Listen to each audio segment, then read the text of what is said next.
Olá, pessoal, tudo bem? Eu vim aqui para falar com vocês da parte 2, né? Nós já estudamos a parte 1. Parte 1 falamos do Machado de Assis e os seus contos, falamos também do Bacurau, falamos de Bom Dia, Camaradas, e do Caraíba. E hoje, agora, neste momento, vamos falar sobre o restante. Vamos começar com Terra Negra, né, de Cristiano Sobral. Então, vou te pedir licença para compartilhar a tela aqui com vocês, né, para a gente poder falar sobre essa excelente artista brasileira, com vários poemas significativos, numa discussão temática igualmente significativa, certo? Agora sim, conseguimos limpar a tela aqui, né? Bom, então vamos lá, né? Nossa, gente, quando eu olho essa foto, eu vejo. Que coisa bem feita, né? Deixa eu até arrumar a tela aqui. Que, que dia especial, iluminado, né, gente?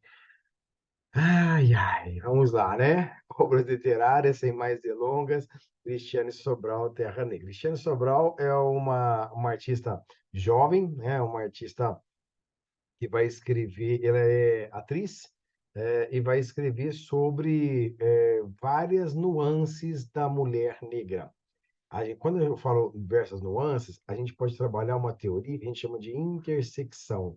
Intersecção é quando você tem os três eixos, lembra do sistema tridimensional lá da física, né? Terceira dimensão, né? O plano no espaço. Então, nós vamos ter aqui o plano Z, o plano X e o plano Y. O que é isso, professor?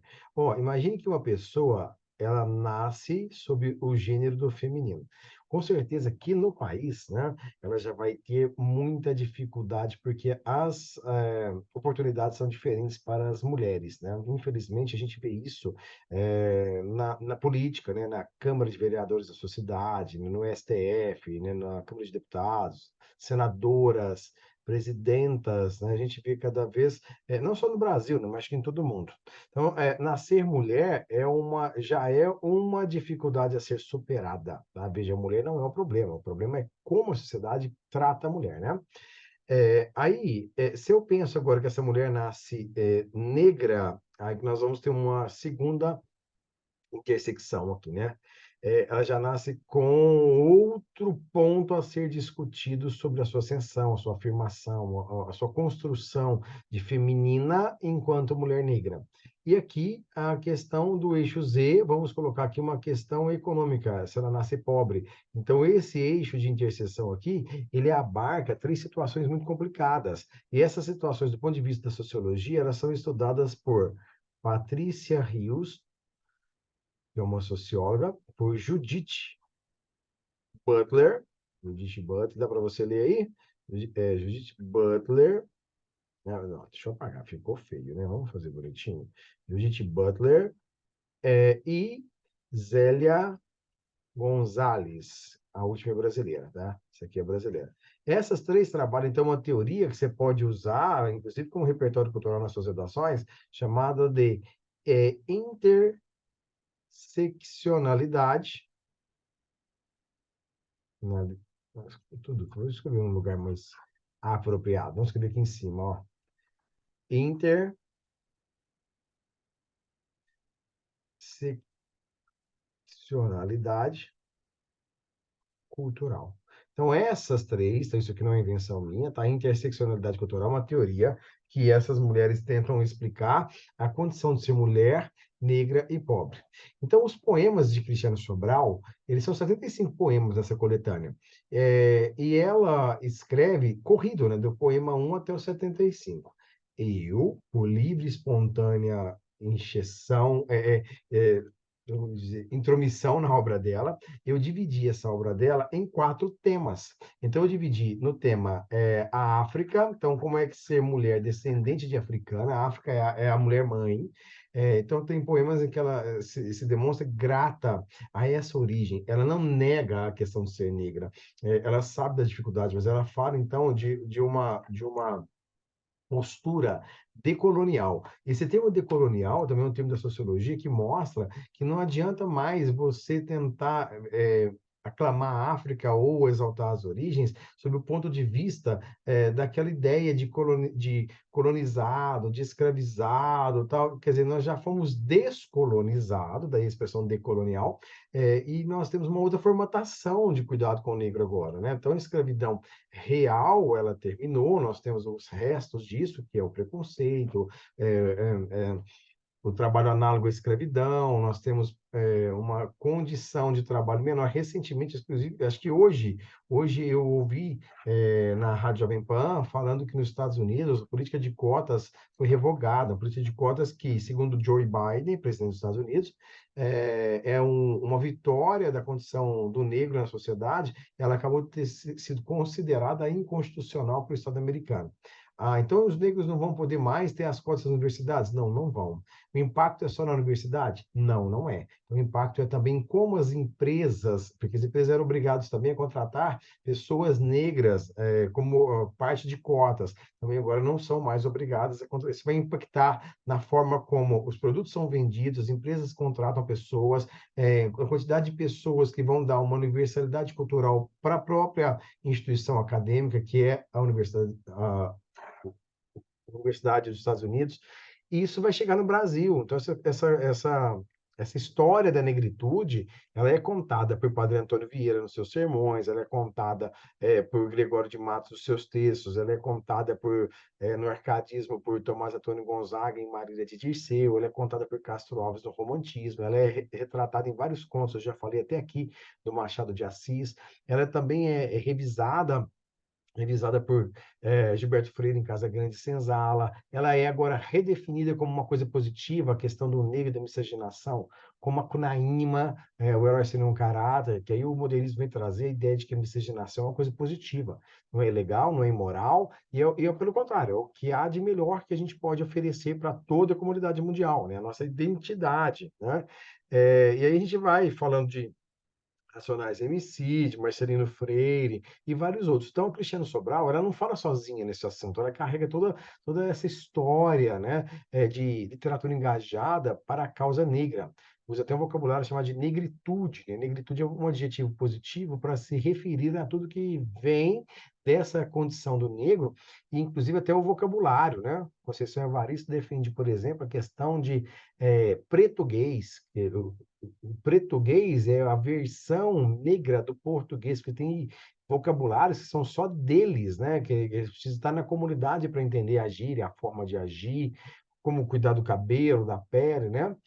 A série This Is Us, para quem gosta, é absolutamente fantástica. O personagem Randall, ele mostra que o negro tem particularidades. Ele não pode cortar o cabelo como branco, a pele dele tem necessidades diferentes da do branco. Quer dizer, ele em si é um sujeito diferente, né? Não melhor ou pior, mas diferente, porque existem idiosincrasias, existem particularidades, né? Então, isso tudo vai estar nesses poemas que eu estou chamando aqui de África. Então, ela vai escrever poemas que falam sobre isso que eu acabei de falar. Outro conjunto de poemas, veja bem, vou lembrar, hein? Essa divisão aqui por temas é minha, tá? Não é dela. Ela fala da mulher, mas da mulher no sentido do feminino, da construção de sua sensualidade, sua sexualidade. Existem poemas sensuais, sexuais, poemas em que ela diz que ser mulher também é se construir, né? Como a Simone de Beauvoir faria, ou falava, né? E outro conjunto de poemas se refere a essa ideia de família, né? Enquanto mulher, como é ser mãe? Né? Então, tem, os dois primeiros poemas falam sobre os filhos dela. Um é para filha, o primeiro é para filha, que tem nome de Índia, Tainá, né? E o segundo tem nome de português e de negro, né? Que é Jorge Malik. Então, nós temos uma ideia de família aqui miscigenada, né? Tainá é irmã de Jorge Malik. Ou seja, um nome português, que é Jorge, um santo, é nome também, sobrenome é africano, e Tainá é nome de índio. Então, e ao mesmo tempo, ela em si é filha. Ela é filha de uma mulher muito brilhante, né? A mãe, quando ela fala da mãe aqui no poema, a mãe, ela conta que a mãe era uma mulher muito simples, né? Economicamente, muito pobre, assim como a dona Carmelita lá em Bacurau, né? E ela tinha uma visão, uma função muito parecida com a dona Carmelita, ajudar a comunidade dela. Então, ela fazia reconciliação matrimonial, ela subia no telhado, regulava a antena, trocava a telha, distribuía comida. E ela aprendeu, então, a honrar a mãe fazendo, por exemplo, poemas que falam sobre essa condição da mulher, né? Que orgulho não é para uma mãe ver que uma filha também é uma militante, é uma mulher forte que ajuda os outros, né? E o último é da militante. Aqui ela fala de questões políticas e muitas vezes o tema que ela utiliza para fazer o poema são questões que saem no jornal. Quando a gente vê coisas do Rio de Janeiro, dois crimes, por exemplo, chamam a atenção, né? O crime do Adailton. Adailton, se você procurar um pouquinho no YouTube, você vai ver que é um rapaz, né? Que o camburão da Polícia Militar do Rio de Janeiro abre aquela parte de trás do porta-malas, ele é colocado dentro desse camburão e é levado. Nunca mais o Amarildo apareceu. Então, isso gerou um poema. Então, ela fala no poema, ela cria a história de um menino, e o menino chega para uma espécie de policial e fala: Você matou meu pai, então agora eu vou ficar aqui, você vai ter que me criar. Ou então, eu vou esperar até meu pai chegar. Então, é assim, uma ideia muito de. Assim, eu acho que é uma coisa feminina e principalmente de quem sofreu muito, é uma ideia de reparação. Eu lembro que a minha mãe é muito parecida com a mãe dela aqui, né? E a minha mãe falava: não basta só você pedir desculpa. Você tem que ir lá e demonstrar que você errou fazendo as coisas corretas para ajudar a pessoa de volta. Você tem que compensar o sofrimento que você fez no outro. E essa compensação, ela faz o mundo voltar ao equilíbrio, né? É outro poema da menina Cláudia, que foi arrastada a 350 metros, né? Então, tem um poema para essa menina também. Então, ela vai criar aqui uma ideia que vai gerar textos que são lamentos não pela condição da pessoa em si, mas pelo que a sociedade fez da pessoa, sabe? E a gente sabe que, em termos de música, qual é o gênero musical que trata esse lamento dos problemas sociais que estão, por exemplo, na interseção da pessoa pobre e da pessoa mulher? É o jazz. E quando é da pessoa negra, é o blues. Então, se esse livro, estou sendo muito aqui espontâneo que eu vou falar, nenhum embasamento teórico, nada, é pura intuição. Se esse livro fosse um álbum de música, como é o da Adriana Calcanhoto, esse livro seria um álbum de jazz ou de blues, né? Eu lia os poemas, eu escutava, sabe, aquela voz, aquele lamento, parece que o B.B. King estava tocando aqui atrás. Escuta B.B. King, digita aí no YouTube, escute as melhores de B.B. King, né? Parecia que eu estava escutando a Nina Simone. Nina Simone, ela cantou no enterro do Martin Luther King, né? Então, sabe, ela tá cantando a dor, sabe? A dor das pessoas mortas, Martin Luther King, toda aquela condição de sofrimento, né? Então, a UFO tira a Cor Púrpura do ano passado e coloca esse livro que aborda essa temática, né? Então, acho que vale a pena, né, acompanhar isso aí. Bom, vamos ver então algum deles, né? Tá aqui, ó. Portas pretas solitárias lambem a rotina, lânguidas femininas com entradas úmidas. Portas pretas ainda trancadas, convidativas, como orquídeas deitadas. Línguas negras tesas pincelaram as portas pretas e penetraram falanges de dedos, escrutinaram o prazer. As portas pretas foram visitadas, agora grutas molhadas, escorrendo o mel da vida. Então, delicadamente, não existe nenhum tipo de pornografia, né? A gente caminha no nível conotativo da metáfora. E essa conotação, quando a gente interpreta, a gente consegue entender que ela está falando de uma atitude sexualizada. E a mulher, ela tem o direito também de se expressar poeticamente dos seus desejos. A mulher foi muito tolhida, né? Durante toda a história dela, né? Principalmente em épocas absurdamente coordenadas pela religião, como a Idade Média. Então, Viviane Sobral é um grito de libertação. Por isso que eu falei que ele é um jazz, ou que ela é um blues, tá? Olha que bonito. Se você puder me ver, além da cor, além do sexo, verás tudo que trago na alma. Então, tem uma contraposição. No poema anterior, a mulher ela está se jogando para a sexualidade. Mas ela não é só sexo. A mulher é muito mais ampla. Quem leu o Capitães da Areia lembra da Dora, da menina que chega no Trapiche. A Dora, ela é irmã, tem personagem lá que chama ela de irmãzinha. Tem o professor que chama ela de mulher, de Dora, porque ele é apaixonado nela enquanto mulher. Tem o próprio Pedro Bala, que é apaixonado nela desculpa, o Pedro Bala é apaixonado enquanto mulher.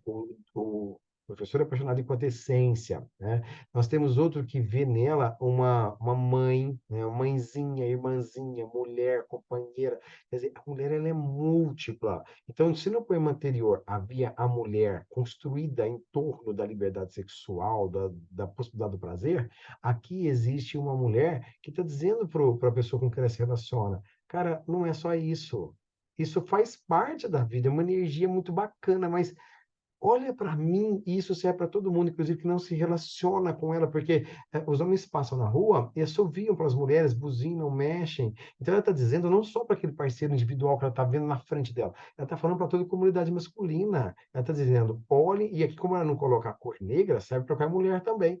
Então, olhe para as mulheres, estou falando com os homens agora, olhem para as mulheres para além da sexualidade, para além da. Veja a mulher como companheira, veja a mulher como assim, uma possibilidade de relação autêntica de amizade, veja a mulher como mãe, veja a mulher como amiga, veja a mulher como filha, quer dizer, veja para além da sexualidade o quanto as mulheres não contribuíram e não têm ainda para contribuir para a humanidade, se a gente conseguir olhar para ela para além disso olhar para ela com a questão sexual é reduzir essa mulher, né?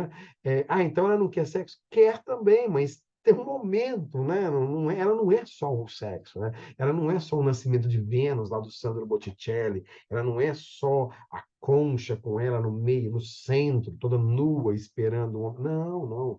A mulher é além disso. Pode olhar que naquele quadro, inclusive, tem a deusa Flora, ela está assim vindo com um manto vestindo a mulher. Quer dizer, está dizendo, ó, você viu a mulher como uma questão sexualizada, tudo bem. Agora vamos apresentar uma outra mulher, né? Vamos apresentar, por exemplo, vamos atualizar, mulher executiva, a mulher presidenta, a mulher vereadora, a mulher professora, a mulher mãe, a mulher que vai na reunião, a mulher que sobe no telhado, a mulher que faz sopa no centro espírita, a mulher que canta no coral da igreja, a mulher que limpa a rua, né? A mulher que participa da sua Câmara de Vereadores, a mulher que luta, a mulher que escrutina a vida para ela existir. Isso é muito bonito, né? A gente transcender essa questão da aparência, porque a aparência ela não é o verdadeiro, e a gente entrar na questão da essência e saber o outro pelo que ele é na essência. O que é isso aqui? É descobrir o outro na sua forma ideal.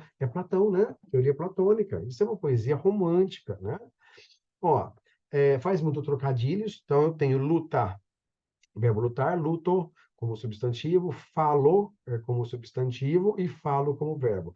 Falo o verbo do verbo falar. Falo como substantivo é qualquer coisa que tenha o formato da virilidade, né? Alguma coisa ligada a formatos fálicos, são coisas ligadas a formatos de órgão genital masculino.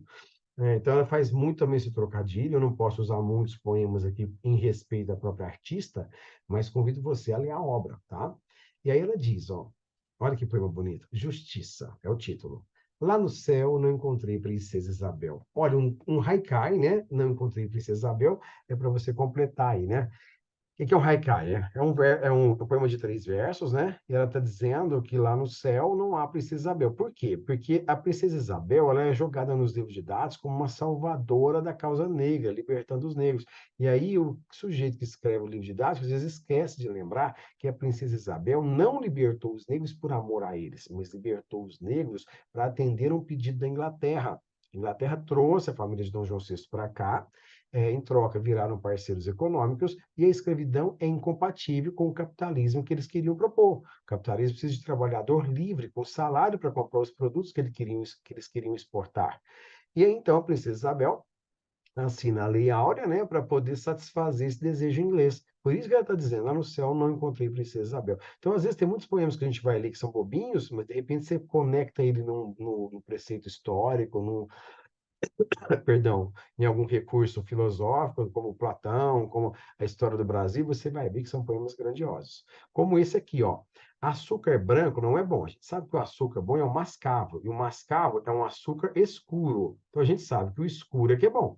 O arroz branco também, né? Ele é muito processado, então o arroz bom é o integral, que é o arroz escuro, escuro. E o café preto é melhor, tá? Olha que interessante. Esse poema é grande, eu peguei só esses 3 versos, mas isso é é uma contradição, né?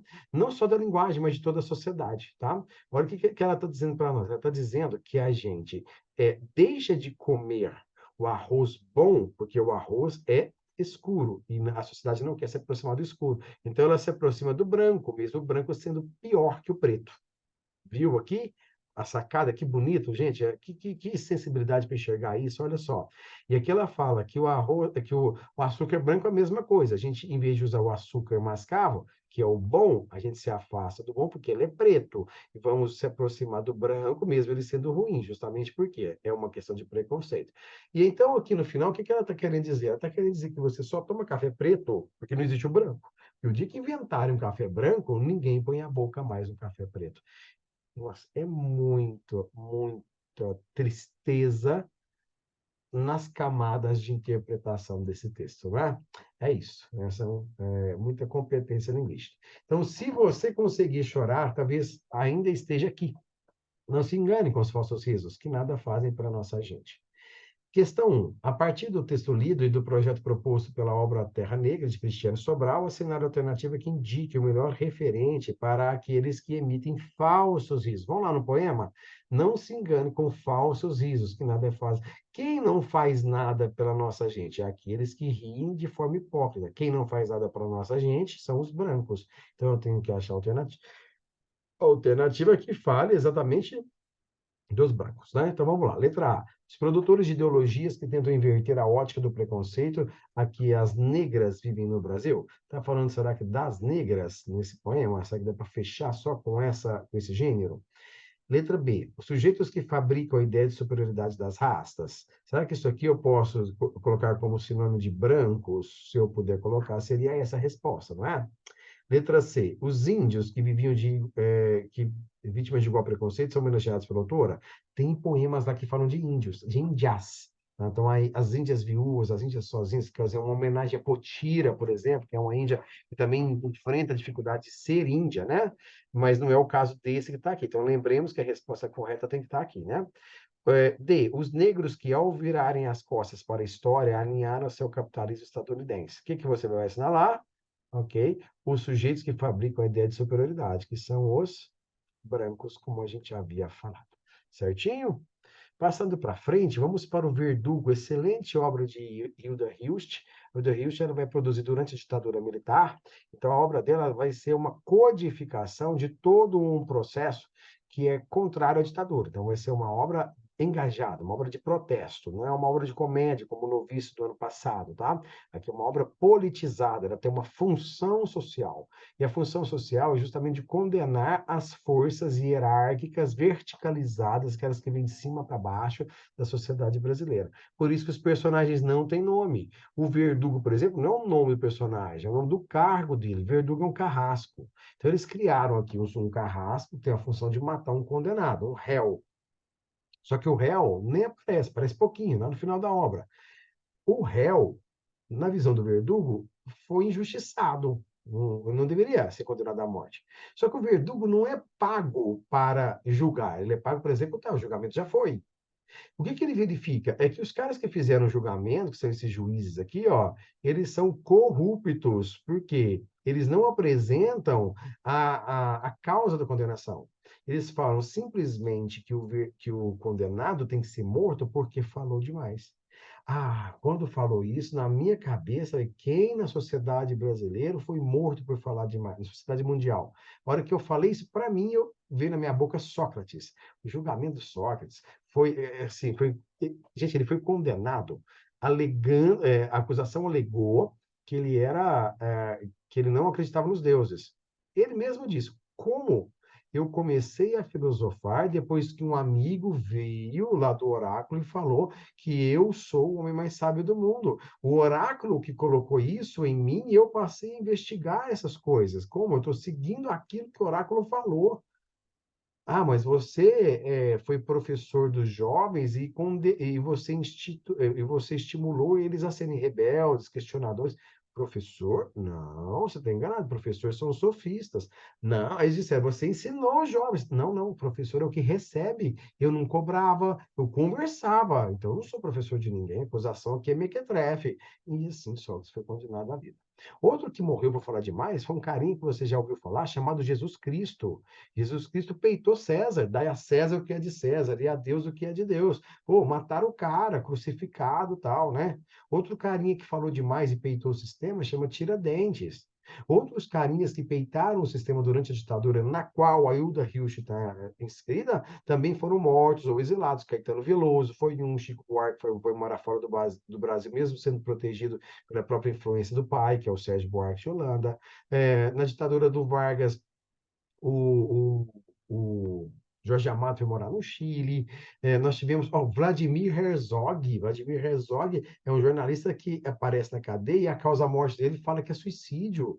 Como suicídio? Professor, ele está com a corda no pescoço, que eu estou vendo a foto aqui. Olha de novo a foto aí, vai, dá um pause aqui no vídeo e olha, Vladimir Herzog.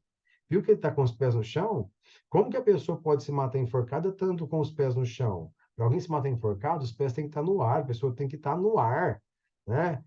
Isso aí foi o que eles fizeram para bater a foto, para dizer para a população que ele se matou, ele foi assassinado.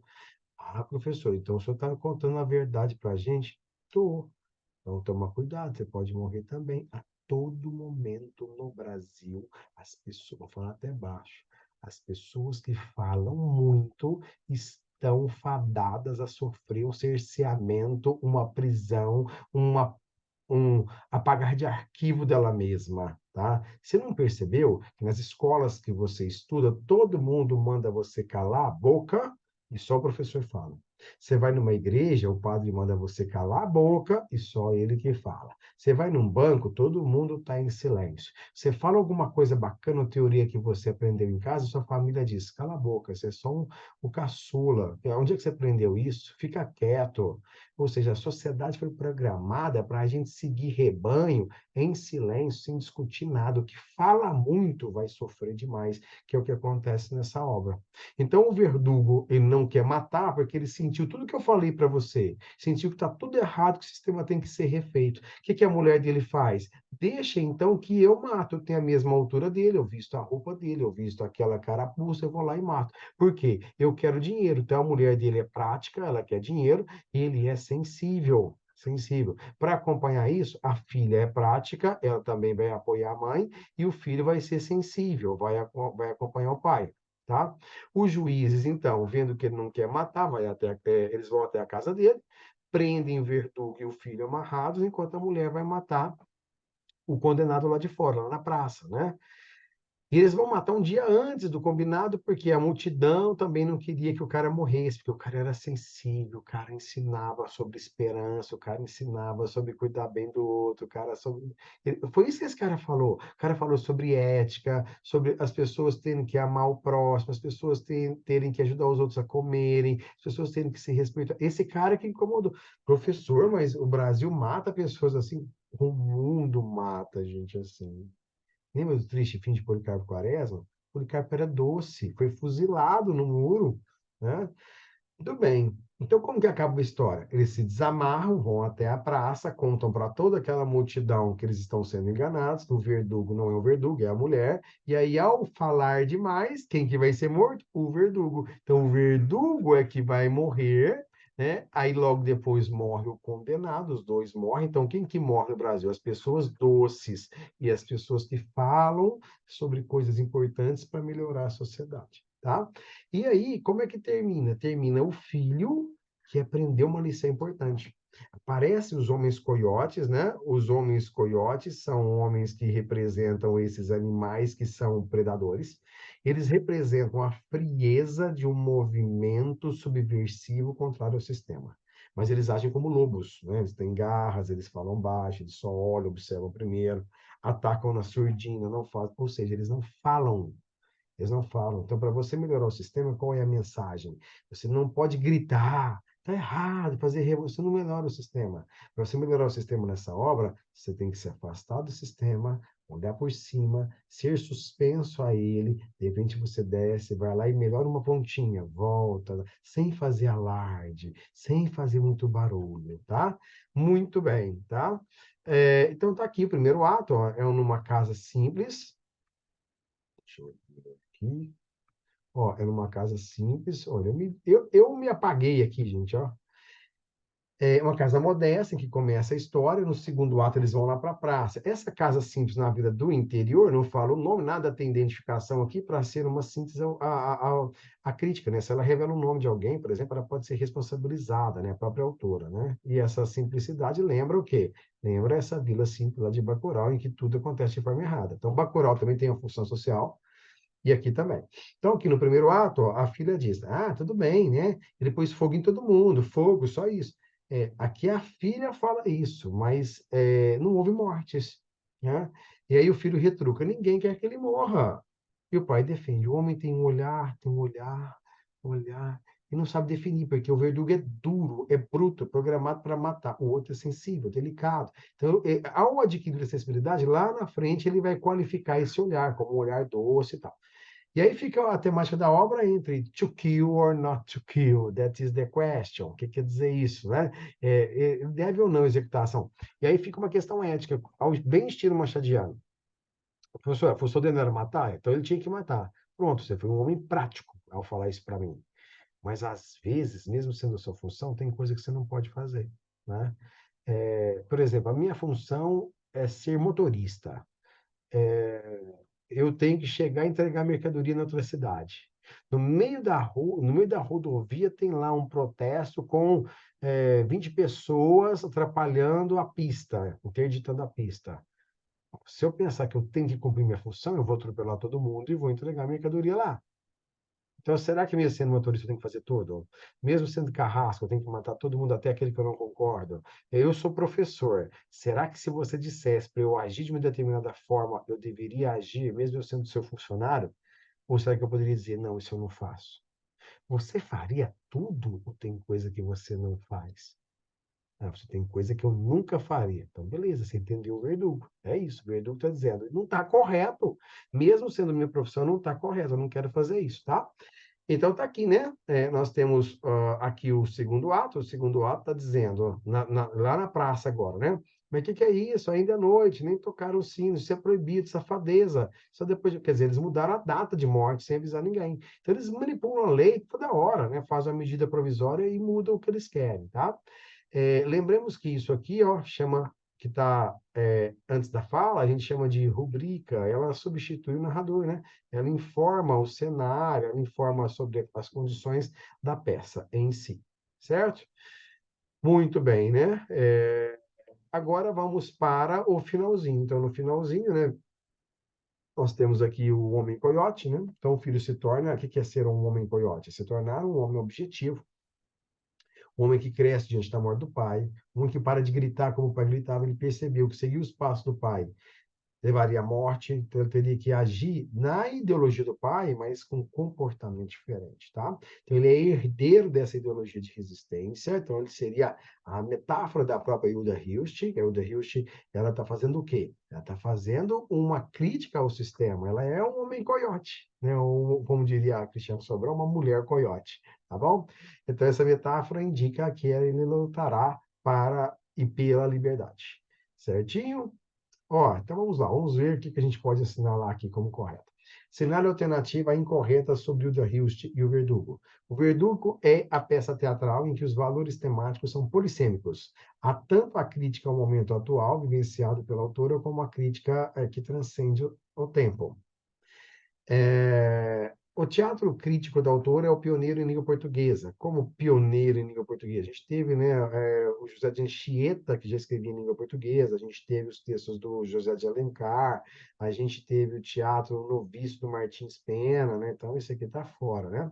Teatro é formado por elementos que definem o gênero, cena, ato e rubrica. Isso aqui está certo, né? Por ser moderno, obviamente, o teatro não obedece à leis aristotélicas em relação ao tempo, espaço e personagem. Também está certo, a lei aristotélica falava que só pode ter um tempo, só pode ter um tempo de um dia, no máximo 24 horas, né? E a obra ali se passa mais ou menos em 2 dias, né? Ultrapassa isso, tá? É, o espaço também é quebrado, que na obra aristotélica só pode ter um espaço, ele teve dois, né? Que é a casa e a praça, né? Então ele quebrou a obra aristotélica. Então o que que eu vou assinalar aqui? Teatro crítico da autora é o pioneiro. Eu quero o quê? A incorreta, né? A incorreta. Então é essa aqui mesmo, né? Está incorreto porque não inaugura. Quem inaugura inclusive teatro moderno, quem inaugura é o Nelson Rodrigues com vestido de noiva. A gente daqui a pouquinho começa a Sibila, tá? Pausa para o café, ok? Beijinho e te encontro daqui a pouco. Tchau, tchau.